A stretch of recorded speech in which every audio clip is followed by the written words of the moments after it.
The Bible, a book revered by billions. But have you ever wondered where it came from?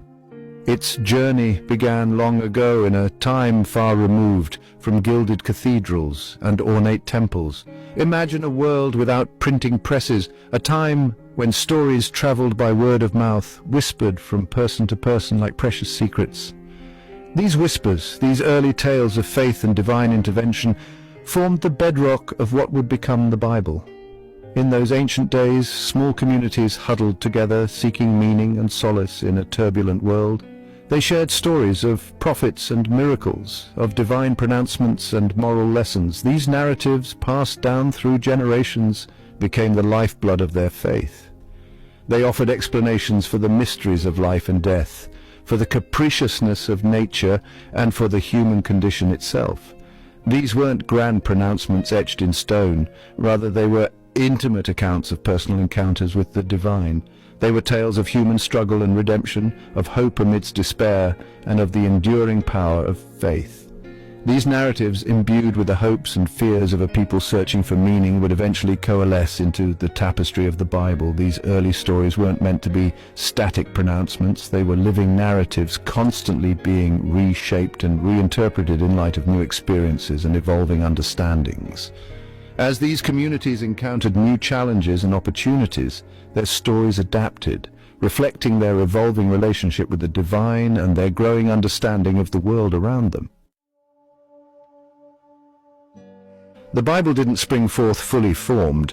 Its creation was a gradual process, a slow accretion of stories, poems, and teachings that unfolded over centuries. Early on, these narratives existed as oral traditions passed down through generations. With the advent of writing, these oral tales were gradually committed to papyrus and parchment, transforming them from ephemeral whispers into tangible records. These early written accounts weren't unified texts. They were disparate scrolls, each containing a collection of stories, teachings, or pronouncements. Some focused on historical events, chronicling the lives of patriarchs, prophets, and kings. Others delved into theological questions, grappling with the nature of God, the meaning of life, and the fate of humanity. As these scrolls proliferated, a need arose to gather and organize them. This wasn't a simple task. Debates raged over which texts were divinely inspired and which were merely human creations. Different communities favored different texts, leading to a patchwork of competing scriptural traditions.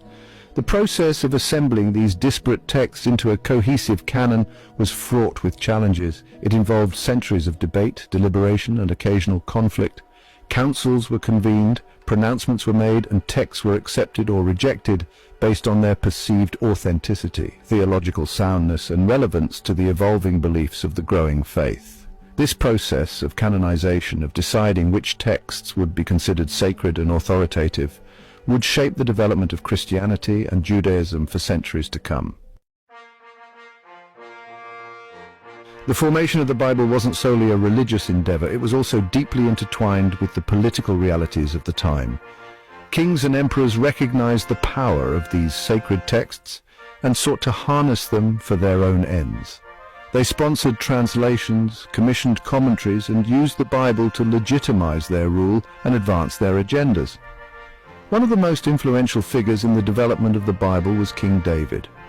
A charismatic leader and skilled warrior, David united the fractious Israelite tribes and established a powerful kingdom. He recognized the importance of a shared religious identity and sought to forge one through the promotion of a unified scriptural tradition. David's reign wasn't without controversy. His ambition and ruthlessness earned him both admirers and enemies. His personal life, marked by adultery and violence, also raised questions about his suitability as a religious icon. Yet, despite his flaws, David's impact on the development of the Bible is undeniable. He laid the groundwork for a unified Israelite kingdom and helped to shape the religious identity of Judaism. The Bible became a tool of statecraft, used to justify wars, legitimize dynasties, and solidify power.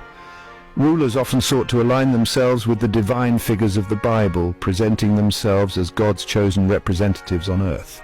They commissioned works of art and architecture that depicted biblical scenes, associating themselves with the grandeur and authority of the sacred texts.